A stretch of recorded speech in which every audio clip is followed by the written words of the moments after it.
Hi hello నమస్తే everyone. అందరూ ఎలా ఉన్నారండి? బాగున్నారా? నేను కూడా చాలా బాగున్నాను. మీరు కూడా హ్యాపీగా ఉండాలని, పాజిటివ్గా ముందుకెళ్ళాలని మనస్ఫూర్తిగా కోరుకుంటా ఉన్నాను.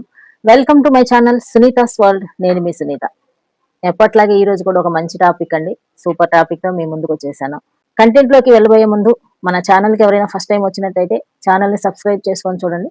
వీడియోస్ నచ్చినాయి అనుకోండి లైక్ చేయండి, మీ ఫ్రెండ్స్ కి షేర్ చేయండి.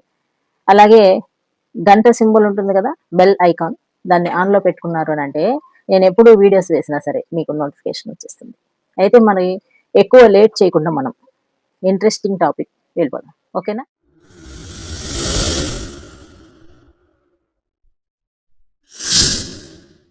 కొన్ని కామెంట్స్ వస్తూ ఉంటాయి. ఎవరైనా ఇగ్నోర్ చేస్తే భరించవచ్చు, సొంత భర్త చేస్తే ఏం చేయాలి, భార్య చేస్తే ఏం చేయాలి, పిల్లలు చేస్తే ఏం చేయాలి,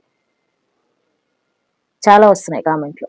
అంటే ఒకే ఇంట్లో ఉంటూ భార్యని ఇగ్నోర్ చేయటం, భర్తని ఇగ్నోర్ చేయటం, ఇలా జరిగినప్పుడు ఏమవుతుందంటే రిలేషన్షిప్ బ్రేక్ అవుతుంది. ఏదో ఉంటున్నామంటే ఉంటారు, మనస్ఫూర్తిగా అటువంటి రిలేషన్షిప్ లో ఎవరు ఉండరు అనమాట. పిల్లల కోసం అడ్జస్ట్ అవటమో, పరిస్థితుల కోసం అడ్జస్ట్ అవటమో, పెద్దవాళ్ళ కోసమో లేదా సొసైటీ కోసమో దేనికోసమో ఒకదాని కోసం అడ్జస్ట్ అయి బతుకుతూ ఉంటారు ఈ టాక్సిక్ రిలేషన్షిప్ లో ఉండే వ్యక్తులు.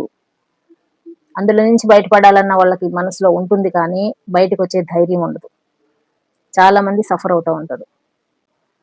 ఇప్పుడున్న లైఫ్ బాగానే ఉంది కదా అని చెప్పేసి అడ్జస్ట్ చేసుకుంటూ ఉంటారు. బాగలేదండి, బాగలేదు. అసలు బాగుంటే మీరు బాధపడరు.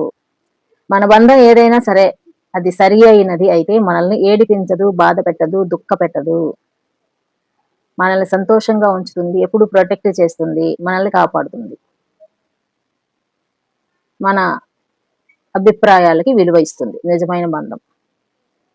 టాక్సిక్ రిలేషన్షిప్ ఏంటంటే నువ్వేది చేసినా తప్పే, ఏ గొడవైనా నీ వల్లే, ఏది జరిగినా నువ్వే సారీ చెప్పాలి, నువ్వు ఏది చేసినా సరే వాళ్ళతో చెప్పి చేయాలి, లేదంటే ఒప్పుకోరు. నీకు స్వేచ్ఛ అనేది ఉండదు అసలు. అట్లీస్ట్ నువ్వు ఒక మంచి డ్రెస్ కొనుక్కొని వేసుకోవాలన్నా సరే వాళ్ళని అడగాల్సిందే పర్మిషన్. వాళ్ళు వద్దంటే వద్దు. ఇదే టాక్సిక్ బంధం అంటే. అందుకనే మీరు ఏ బంధంలోనైనా సరే ఎవరినైనా సరే ప్రేమించేటప్పుడు స్టార్టింగ్ లోనే ఇవన్నీ చూసుకోవాలి. వాళ్ళు మీతో లైఫ్ లాంగ్ ఉంటారా లేదా, మధ్యలో వెళ్ళిపోతారా బ్రేకప్ చెప్పేసి, అసలు వీళ్ళకి మనకు సెట్ అయిందా లేదా, వాళ్ళ మనసులో ఎంత పర్సంటేజ్ ప్రేమ ఉంది. పర్సంటేజ్ ప్రేమ ఏంటంటే అది ఎలా తెలుసుకోవచ్చు. మీ విషయంలో చాలా నిజాయితీగా వ్యవహరిస్తూ ఉంటారు, ఏ విధమైన దాపరికాలు ఉండవు, మిమ్మల్ని గౌరవిస్తూ ఉంటారు. వీలైతే వాళ్ళని వాళ్ళు మార్చుకోవడానికి కూడా ఏమాత్రము వెనకాడరు నిజంగా ప్రేమించే వాళ్ళు. టాక్సిక్ మీకు ఏమాత్రం విలువ ఇవ్వరు. మీరు ఒకటంటే వాళ్ళు పదంటారు. మీరు చేసే ప్రతి పనిలోనూ తప్పులు వెతుకుతారు. మిమ్మల్ని ఎదగనివ్వరు, మాటలతో హింసిస్తారు, చేతలతో హింసిస్తారు. ఏమైనా అంటే నీ మీద నాకు సర్వ అధికారాలు ఉన్నాయి అని అంటారు. ఎవరి మనసు నొప్పించే అధికారం లేదండి ఎవరికైనా సరే. ఈ విషయం మాత్రం గుర్తుపెట్టుకోండి. మీ బంధంలో ఎక్కువగా మీకు బాధ అనిపిస్తుందా, ఎక్కువగా మీ కళ్ళల్లో నీళ్లు వస్తున్నాయా, ఎక్కువగా మీరు సఫర్ అవుతున్నారా, అయితే అది టాక్సిక్ రిలేషన్షిప్. మీ బంధంలో ఎక్కువ పర్సంటేజ్ మీరు నవ్వుతున్నారా, సంతోషంగా ఉన్నారా, హ్యాపీగా ఉన్నారా, ఎప్పుడో ఒకసారి కానీ మీకు కన్నీళ్లు రావట్లేదా, అయితే ఇది గుడ్ రిలేషన్షిప్. మీ అభిప్రాయాలకు విలువిస్తున్నారా, మిమ్మల్ని ముందుకు నడిపిస్తున్నారా, మిమ్మల్ని నవ్వించడానికి చూస్తున్నారా, మీ కష్టం వాళ్ళ కష్టంగా బాధపడుతున్నారా, మీకు లైఫ్ లో ఎప్పుడు నేను ఉంటానని భరోసా ఇస్తున్నారా, ఇది గుడ్ రిలేషన్షిప్.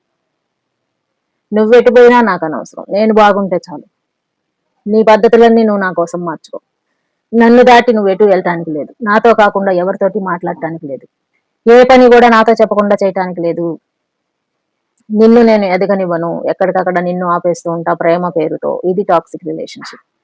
గుర్తించండి, మనల్ని నిజంగా ఎవరు ప్రేమిస్తున్నారో తెలుసుకోవటం చాలా ఈజీ, కష్టమేం కాదు. కొద్ది రోజులు స్టడీ చేయండి, తెలిసిపోతుంది. ఎప్పుడైతే మీకు మనసు ప్రశాంతంగా అనిపిస్తుందో వాళ్ళ సాన్నిహిత్యంలో, వాళ్ళు నిజంగా మిమ్మల్ని ప్రేమిస్తున్నట్టు. అంటే స్టార్టింగ్ లో అలానే అనిపిస్తుంది కదా, స్టార్టింగ్ లో అనిపించినా సరే చిన్న చిన్న సిమ్టమ్స్ మనకి తెలుస్తూ ఉంటాయి. వాళ్ళు మనల్ని ఎక్కువగా అనుమానిస్తున్నారా, ప్రేమిస్తున్నారా. అనుమానం వేరే, పొసెసివ్నెస్ వేరే. ఈ టాక్సిక్ రిలేషన్షిప్ లో అనుమానం ఎక్కువగా ఉంటుంది. మిమ్మల్ని ఎవరితోటి కలవనివ్వరు. మీతో ప్రతి ఒక్క బంధాన్ని తెగదింపులు చేసేసి వాళ్ళు మాత్రమే మీ లైఫ్ లో ఉండాలి అని అనుకుంటా ఉంటారు. మీకు ఏమైనా కళలుంటే వాటిని కాల రాస్తారు. గుర్తించండి, మన లైఫ్ ఒక్కటే ఉంది మనకి. భగవంతుడు ఇచ్చిన లైఫ్ చాలా విలువైనది. దీన్ని వీలైనంతగా మనం షైన్ చేసుకోవాలి, సంతోషంగా ఉండటానికి ప్రయత్నించాలి. మనకి కొంతే ఇస్తాడు భగవంతుడు, దాన్ని డెవలప్ చేసుకోవాల్సిన బాధ్యత మనది. ఎగ్జాంపుల్, అందం విషయం తీసుకోండి. దేవుడు మనకి కొంత అందాన్ని ఇచ్చాడు అనుకోండి, దాన్ని కాపాడుకొని డెవలప్ చేసుకోవాల్సిన బాధ్యత మనదే. మనకి స్కిల్స్ ఇచ్చాడు అనుకోండి, మనకి ఏమేమైతే స్కిల్స్ ఉన్నాయో దానికి సంబంధించినవి ఇంకా నేర్చుకొని మనల్ని మనం డెవలప్ చేసుకుంటూ ముందుకెళ్లాల్సిన బాధ్యత మనదే. ప్రతిదీ దేవుడు దిగొచ్చి చెయ్యడు అండి. కామెంట్ పెట్టారుగా మేడం గారు, నాకు ఇంకా ధైర్యం చెప్పండి అని. ఈ వీడియో మీకు చాలా ధైర్యాన్ని ఇస్తుంది. మీ ఇంట్లో వాళ్ళే మీకు ఎదురు తిరిగి మిమ్మల్ని శత్రువుగా చూస్తూ ఉన్నప్పుడు, మీరు అక్కడి నుంచి వెళ్ళలేని పరిస్థితిలో ఉన్నప్పుడు, తెగదెంపులు చేసుకోలేని పరిస్థితిలో ఉన్నప్పుడు మిమ్మల్ని మీరు షేర్ చేసుకోవచ్చు. వాళ్ళతోటి మీకు మీరు సపరేట్గా అయిపోయి, మీకు ఒక సర్కిల్ గీసుకొని, ఒక బౌండరీ సెట్ చేసుకొని, అందులో మీరు చాలా సంతోషంగా హ్యాపీగా జీవించవచ్చు. 40 సంవత్సరాలు జీవించేశారు, ఇంకొద్ది సంవత్సరాలు జీవించడం పెద్ద కష్టమేమి కాదు. ఈ కొద్ది సంవత్సరాలు మీరు సంతోషంగా ఉండేలాగా మిమ్మల్ని మీరు డిజైన్ చేసుకోండి. మిమ్మల్ని మీరు డిజైన్ చేసుకోవటం అంటే ఏంటంటే, మీకోసం మీరు బ్రతకటం, మీకు ఇష్టమైన పనులు చేయటం, మీకు ఇష్టం లేని వాటికి నో అని చెప్పటం, అవతల వ్యక్తులకి అణిగి మణిగి ఉండాల్సిన అవసరం లేదు. ఇంట్లో వాళ్ళైనా సరే, మనం ప్రేమించిన వాళ్ళైనా సరే, మనం పెట్టుకున్న హద్దుల్ని దాటి ఎవరైనా సరే మన ఏరియాలోకి ఎంటర్ అయితే నో ఎంట్రీ బోర్డు పెట్టాల్సింది మనమే, చెప్పాల్సింది మనమే. ఇది నా ఏరియా, నువ్వు రాకు అని చెప్పాలి. మన పర్సనల్ విషయాల్లో కానీ ఏ విషయంలో అయినా సరే అతిగా జోక్యం చేసుకుంటుంటే స్టార్టింగ్ లోనే కట్ చేయాలి. ఎక్కువ చనువిస్తే నెత్తికెక్కుతారు ఎవరైనా సరే. హస్బెండ్ అయినా వైఫ్ అయినా మీరు ప్రేమిస్తే ప్రేమించాలి. మిమ్మల్ని ద్వేషిస్తుంటే కూడా ప్రేమించాల్సిన అవసరం లేదు.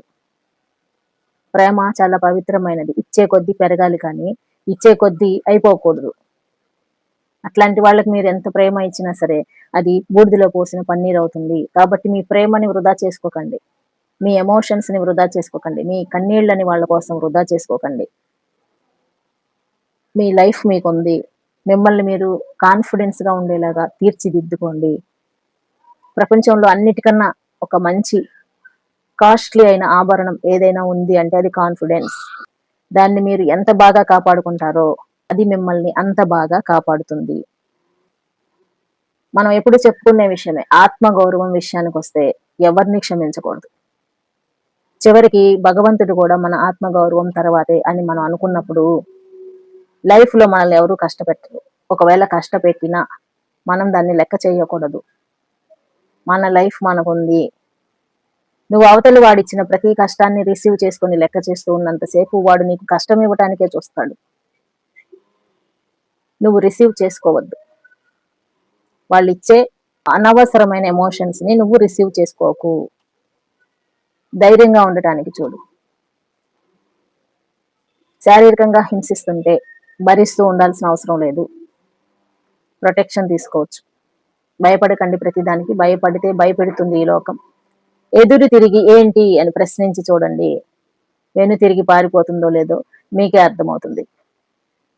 ఐ హోప్ ఈ వీడియో మీ అందరికీ యూస్ఫుల్ గా ఉంది అని అనుకుంటున్నా. ఈ వీడియో మీకు నచ్చితే లైక్ చేయండి.